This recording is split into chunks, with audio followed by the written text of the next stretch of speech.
So the question is, what is a flowchart? A flowchart, as you can see here, is a diagram that depicts a process.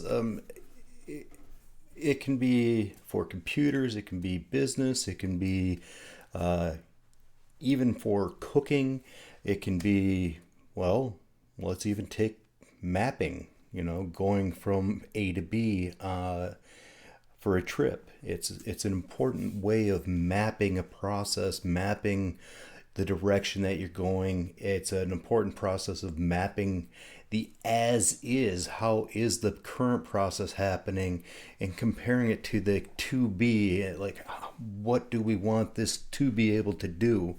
And it will allow us to manipulate and move things and recognize the relationships between each individual component of a process.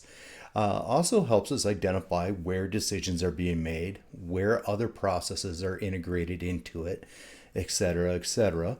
And if you look at the rest of the definition, it talks about improving communication of complex processes and stuff like that. If you think about images, they always say an image is worth 1,000 words. Well, if you take and you put a process in a visual image, it makes it so much easier for everybody to be able to see how that process is working. It also gives people the opportunity to give feedback and say, well, yeah, you're saying that it works this way, but right here to your left, you have it going over here. You're missing a decision that has to be made there.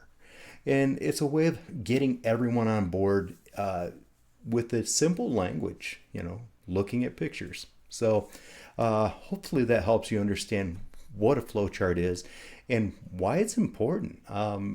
They're highly important in business and anywhere.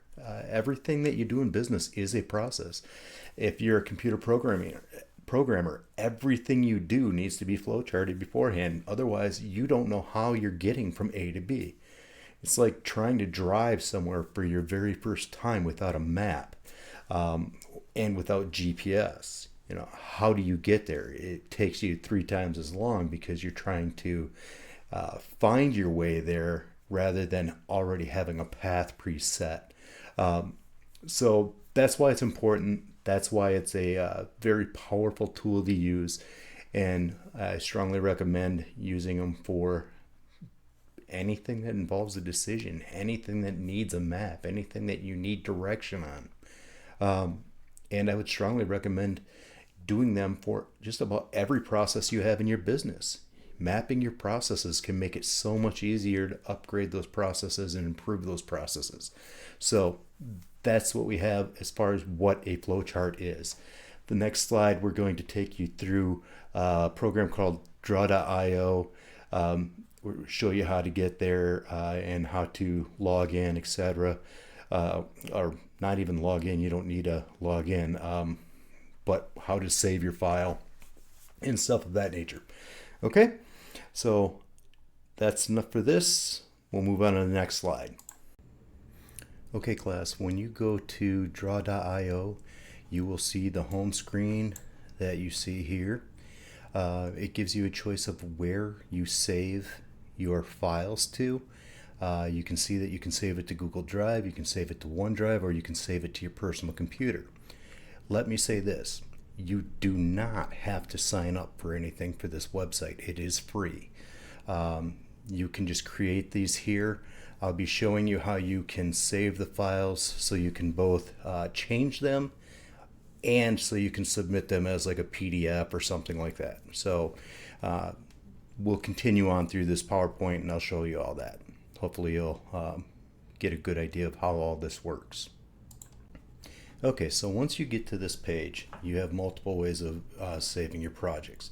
If you go to this device, that would allow you to save it to flash drives, your hard drive, different locations like that. If you go to OneDrive, of course, that would be a file, and so Google Drive and OneDrive would allow you to save them as files that other people could open them.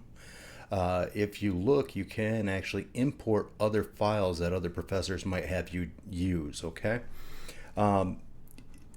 you don't have to sign up. Like I said, there's no sign up necessary. I'm just going to choose device.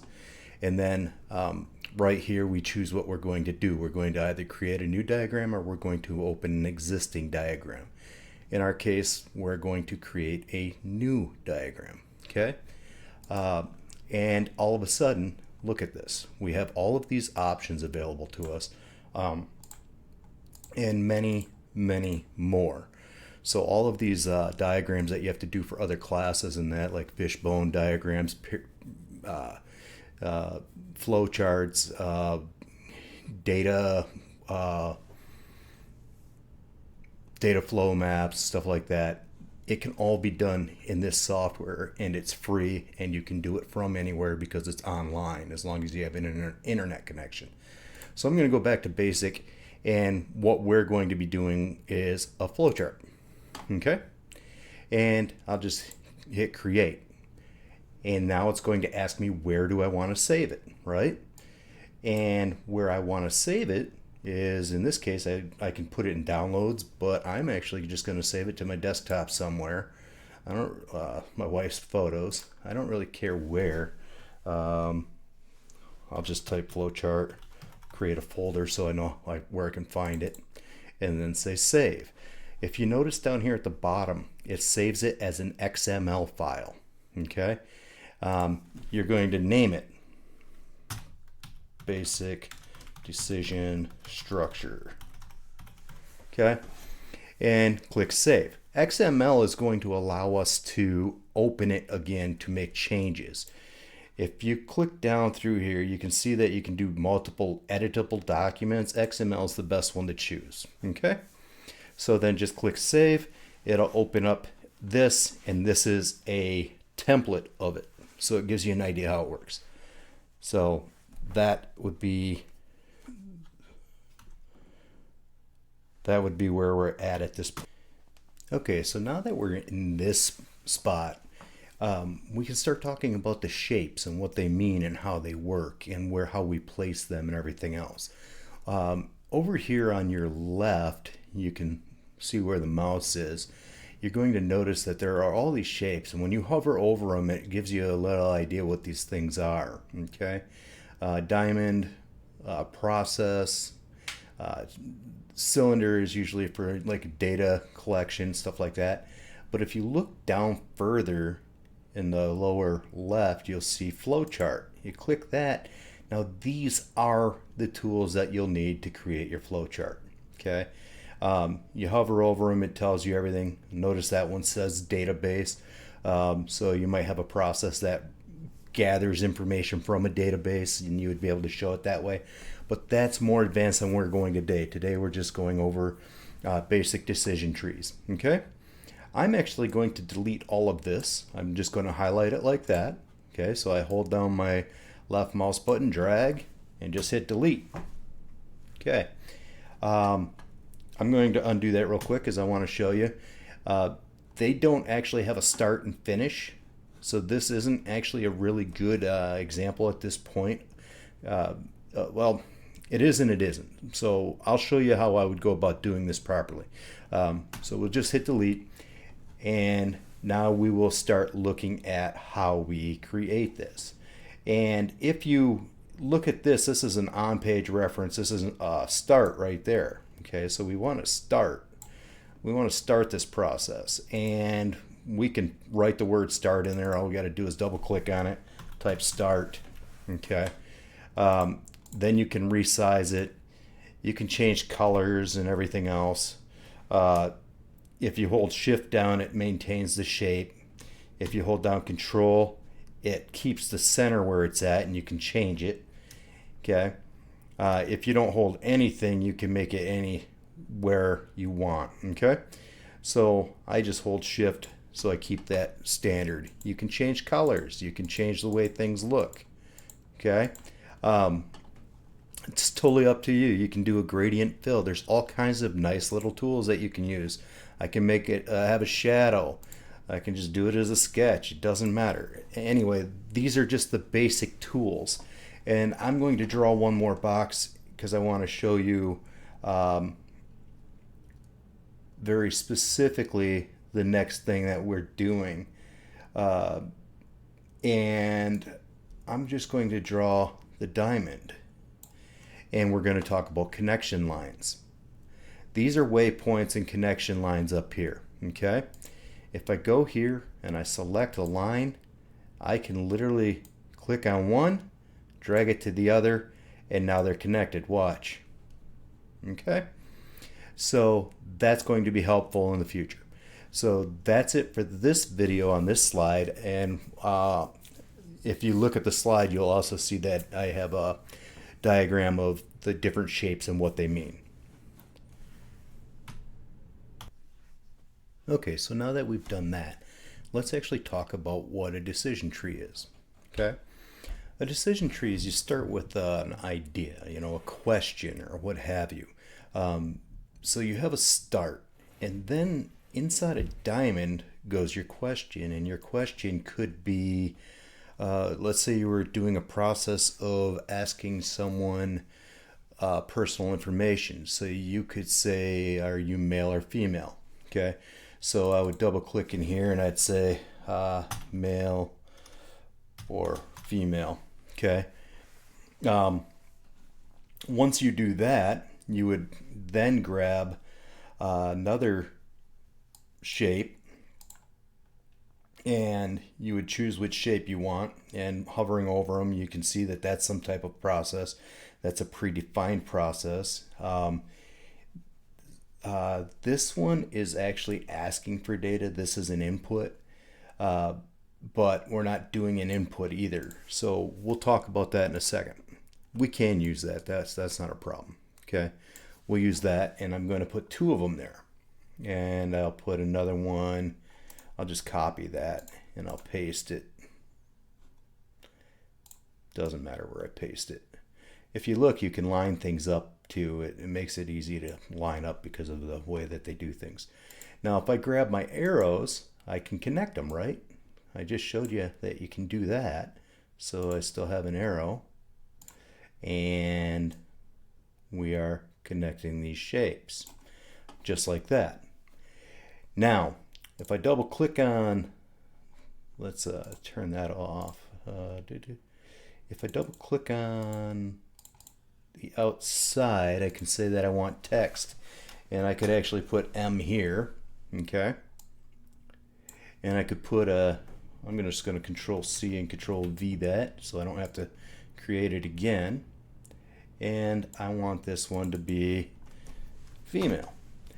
Now, this could be yes, it could be no, it could be true, false, it doesn't matter. It's a decision. Okay, so what happens if they say that they're a male? Well, if it was a male, then it would be, let's say we're asking shoe size. So female would be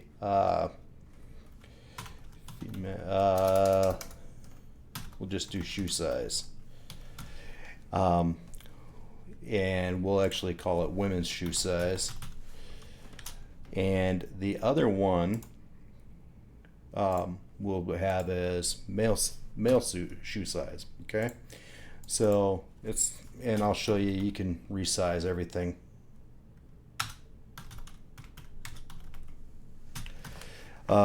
So based on what they put in play, and this could actually have another decision tree built into it. It doesn't have to be a single tree. So we're asking for input. Okay, we're going to say, oh, if you're a female, now we want to know your shoe size. Why is it important to know if you're a female first? Well, it allows you to predefine the shoe sizes. So if I wanted to, and I'm actually going to pull this down. I'm going to disconnect. Didn't mean to do that. I want to disconnect that. I'll just do it this way. I'll get rid of it. And I'm going to take a predefined process and I need to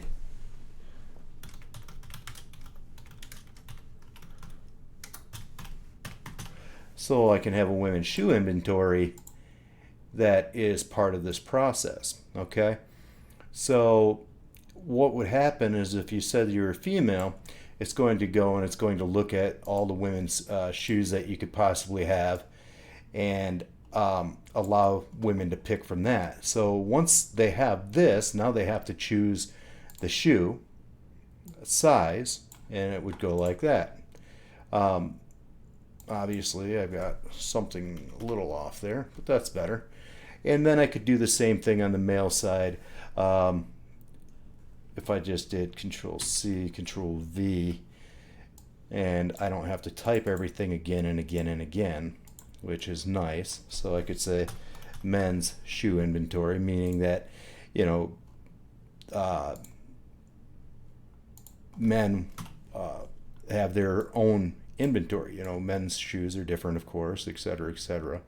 But anyway, so here we are. Now let me reconnect that, and what would happen is later on in the decision making process, you might find out that, you know, a male's looking for a specific shoe size and the inventory doesn't match. Okay, so here's the thing that you would do. You would have a output, and I'm just going to use a square to represent an output in this case. Use a rectangle to show an output.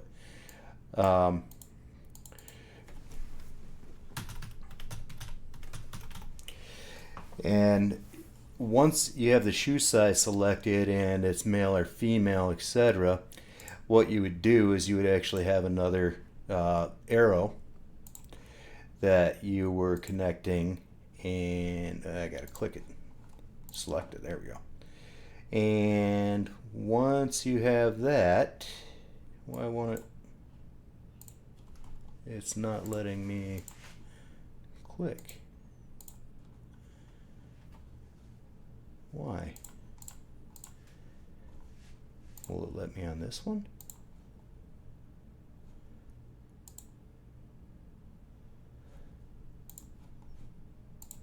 I don't know why it's not letting me.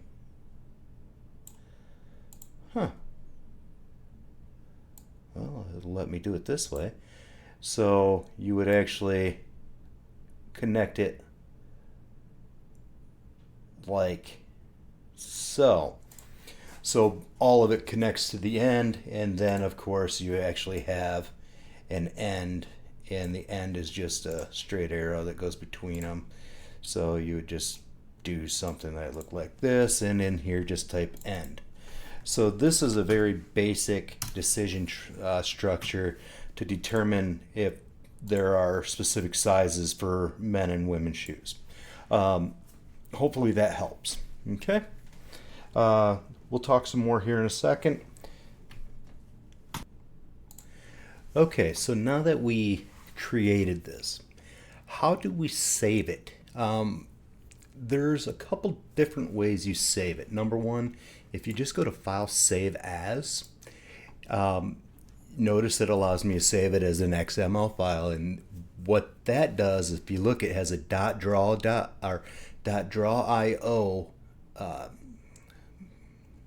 file type associated with it. So I can reopen that in Draw.io anytime I want and edit it. So I'm going to actually save that to my desktop, and it's being saved in flowchart, and I'm going to call it first chart. I don't, just pick a name that works, and I'm going to click save. Okay, so now it's saved as that, so I can go back and open it and change it and everything else, and I'll show you that in a second. Okay, and then I can go to File, and I can go to Export As, and I can export it as a PDF, for instance, or a JPEG or a PNG, or any of these different various types. A PDF, though, we all know what that is. So if I do that, and it says include a copy of my diagram, well, yeah.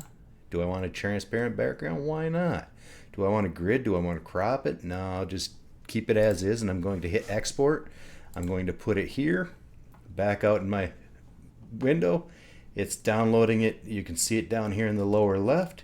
If I open it right now, there is my diagram in a PDF format. Okay? PDFs you cannot edit.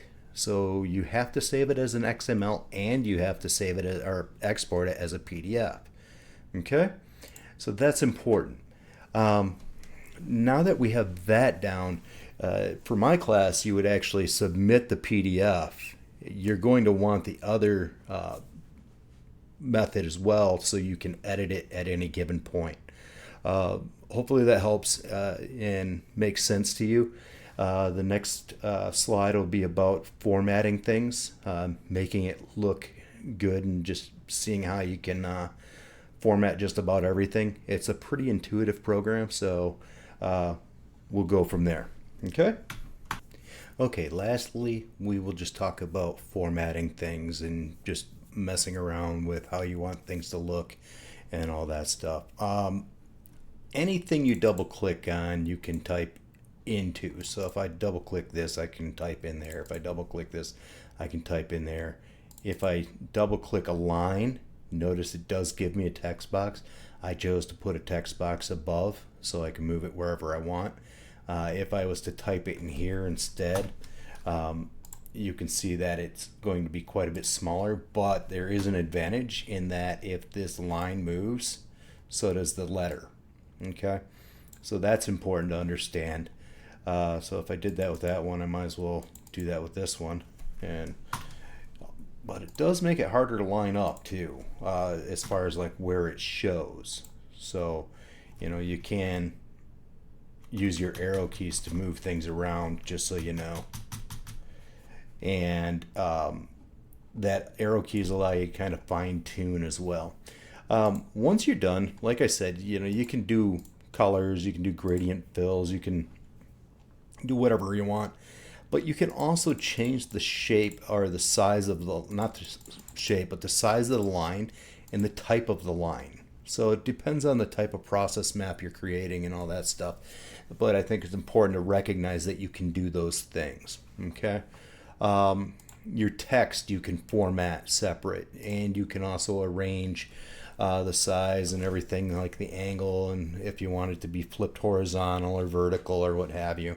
For instance, this right now we can flip that, or we can do vertical. Okay, see what it does.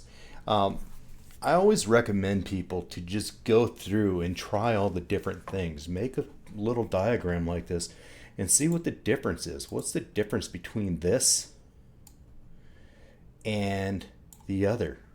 See what I'm saying? I just created the same arrow, but instead I used this type of connector line. Okay. This is another connector line that basically allows me to go just about anywhere. You don't want to start crossing lines very often though, because then it gets harder to read them. That is one thing I don't believe this program has. That's simple. That's simple. I don't believe this program has the ability, but other programs do, that if I cross a line, it will literally make a hoop or a little loop over that line to make it look as if it's jumping over. And that's kind of a cool way to do it. So anyway, that's the software. I hope it helps you. You will be using it in my class, but I hope it helps you in all kinds of other classes as well. Okay, that's all I have for this class for this week. Until next week.